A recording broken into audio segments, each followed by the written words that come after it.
mental health issues. I'm living a dump. My life is not garbage. My life is not a dump field. I don't want to fight. I really don't want to fight. It's no big deal. I have our time, our jobs, our money, and handicap the parent. I dropped the mic. I'm done. It's not that I don't want you here. It's something about the way you stare into my eyes. I know that I don't make things clear. I fall for you every time. Hey y'all, welcome back to my channel, and you're currently keeping up with B.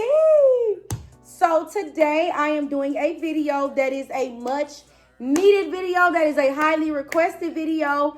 And let me just do a disclaimer: if you came here to be messy, then you came to the wrong place.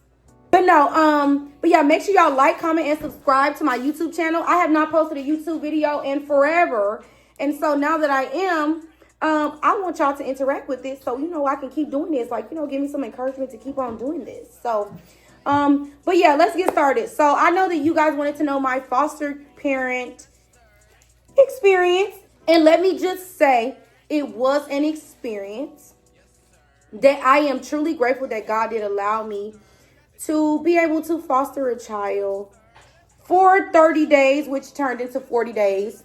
So basically, my foster care experience started with me getting the kids.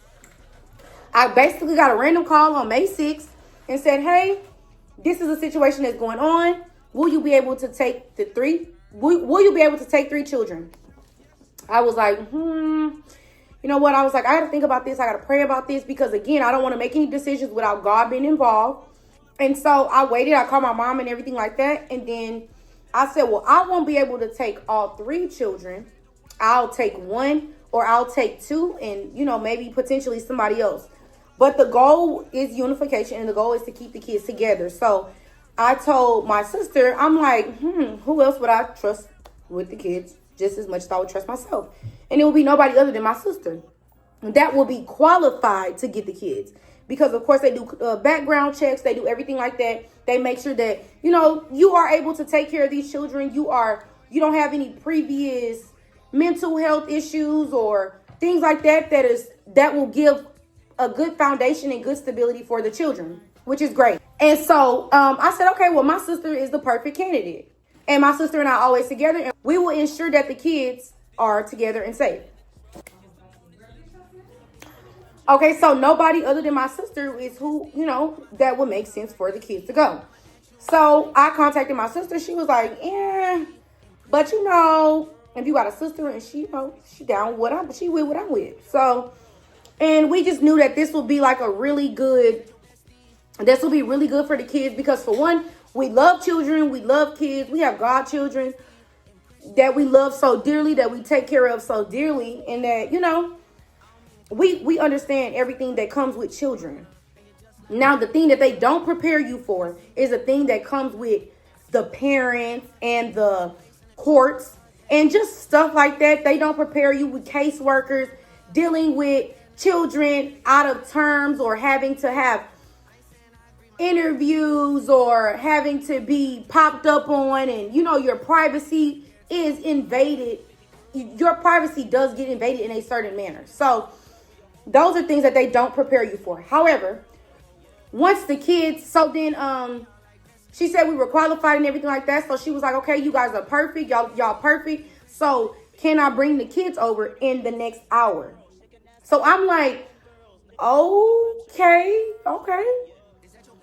So whenever she said, you could bring the kids over next hour, she was like, I'll have to come. I'll have to do like a house check, things like that. So, of course, she came over to the house. And when she came over to the house, she brought the baby with her, which was the little baby I had. The other 2 children were somewhere else, and then they ended up bringing the other 2 children later on. However, when the baby came, she did come and, take pictures of the house. She wanted to make sure that the baby had somewhere to sleep. She did bring somewhere for the baby to sleep, things like that, of that nature, to make sure that the baby's safe and comfortable, and just to ensure that this environment is suitable and safe for the baby. Love that. And so again, like I said, she came over. We ended up chatting. We ended up talking about everything. And then she did end up telling me, like, she basically ended up telling me the situation and everything like this. Well, semi giving me a little preview of what was going on and what to expect for the next 30 days. And I said, okay. She said, you guys only have to do 30 days because 30 days is a time frame that they were giving for everybody to get everything situated. I'm not saying any names, and I'm not saying any personal information or any names or any identifying factors. I'm not saying it. So, and I'm like, okay, that's cool. So I'm like, okay, that's fine. That's cool. So mind you, the baby's over now. And of course, my house is very clean. I cleaned up my house and everything like that. I did mention to her that I do live by myself, so my house was not full of groceries, but we did have food in the fridge. I did have food in my fridge. And mind you, I live by myself, so it's just me in my household. And of course, that's not like, we don't have any concerns about anything like that because it's only me that lives in my household. That's it. Also, I did mention to her that like I will be working, I do have work. I have my own businesses, and I will have to be making some arrangements and some adjustments.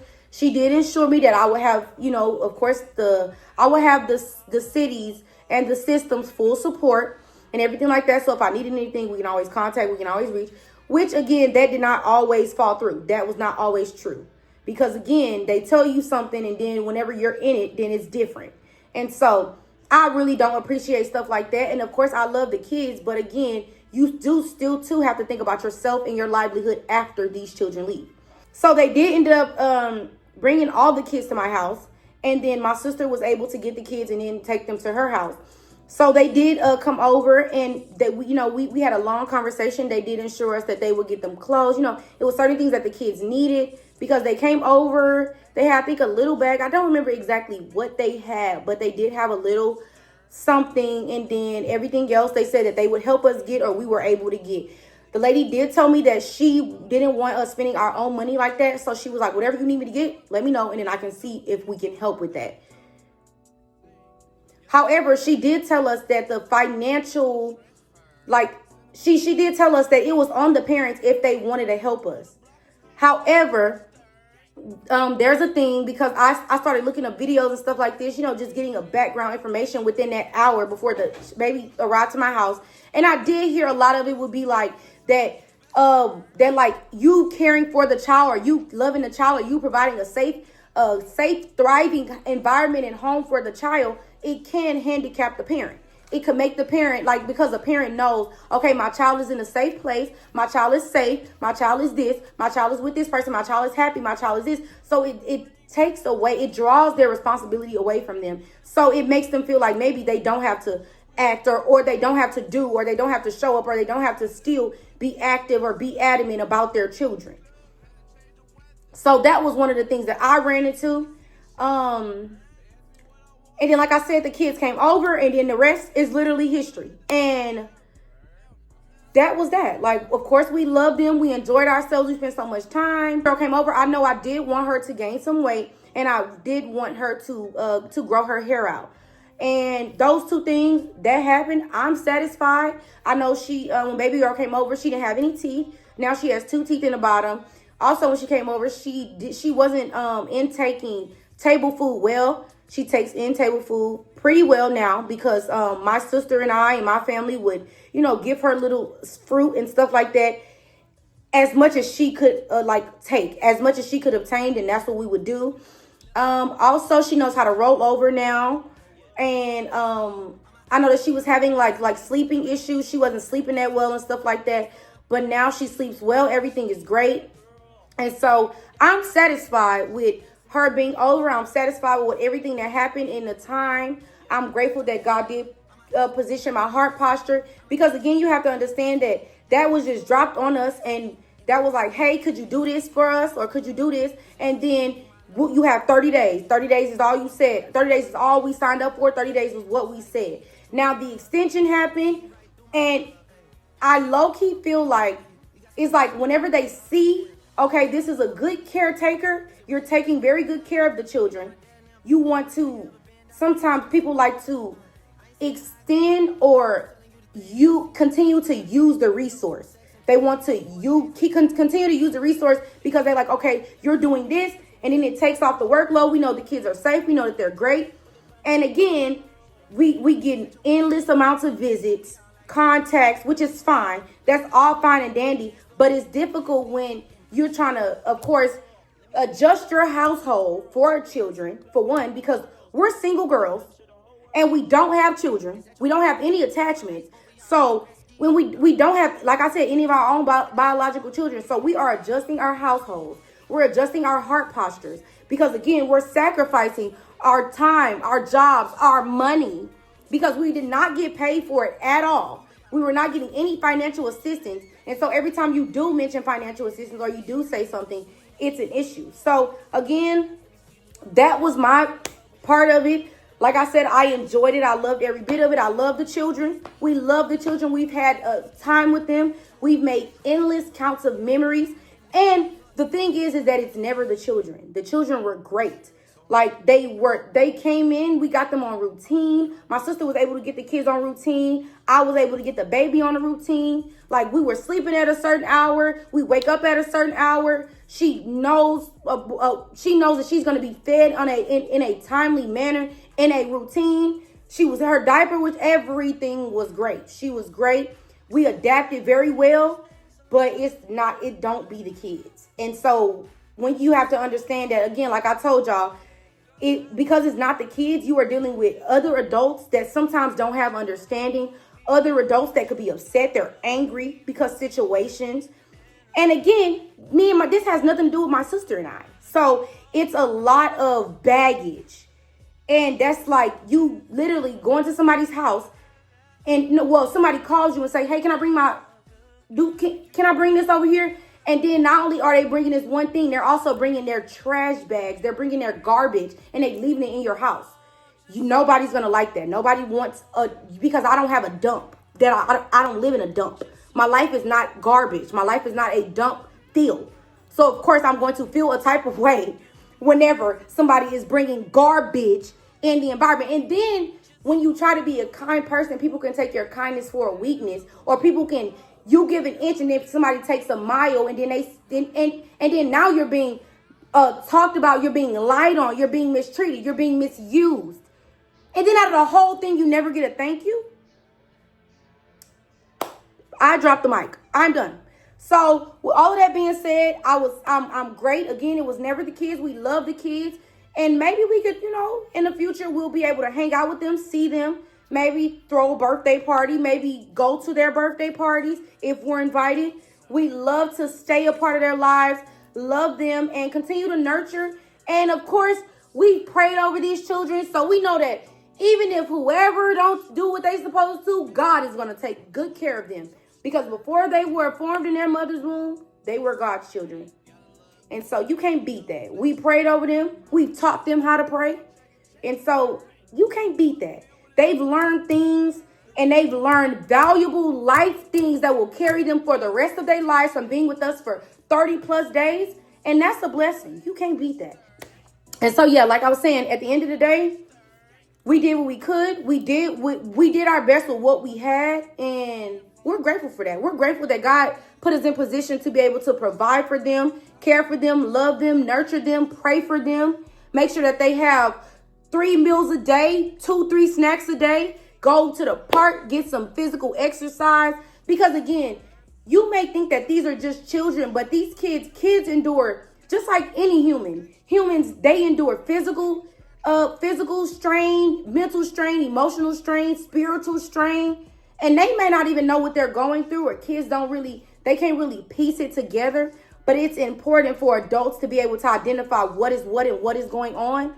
And I was grateful that we were able to take a load off and to put them in a safe environment, get them some type of structure, some type of routine, and let them know that they're loved, help them love on each other, help them be kind to each other, help them be able to understand that they're siblings and that they can see people love each other. They can see people be kind to each other in a household. We don't do arguing. We don't fight. We don't do drugs. So it's a lot of stuff that they were sheltered from, and we were able to protect them and keep them, give them whatever they wanted, the time of their lives. Let them go to the park. Let them have a time, but in a safe manner. And we're grateful that God positioned us in this position. We are blessed. They are blessed. We've prayed over them, and we know that our prayers will carry them and take very good care of them. And we still do pray for them to this day. and we are grateful that because we've seen a huge difference from when they did come. I know that, for example, the baby girl that's 3 years old, she knows how to count from 1 to 10. She knows her first and last name, and you can't beat that. You literally can't beat that. She was learning her birthday. She knows some of her colors. And mind you, when she came over, she didn't know any of that. So that's a blessing. She knows how to pray. She didn't know how to pray when she came over. That's a blessing. She knows how to do personal hygiene for appropriate for her age, for herself. Can't beat that. The little boy, he was being potty trained. He knows his alphabet. You cannot beat that. And like I just told y'all, baby girl know how to roll over. She has teeth. She's a healthy weight. Her hair is growing in great. Her skin is clear. She's beautiful. More beautiful than ever. On the inside, she's a happy baby. She was great. And so I thank God for that. Because everybody don't get that favor. And so we got so much favor by just seeing them happy. We enjoyed it. It made us happy. And we thank God. And so, yeah. But y'all, when I say parents are crazy, fostering has gotten, like, the whole experience was crazy. Like, I don't want to fight. I really don't want to fight. It's no big deal. I have nothing bad to say about anybody. But we gonna talk about that in a part 2 because I got something to say. I really do got something else to say.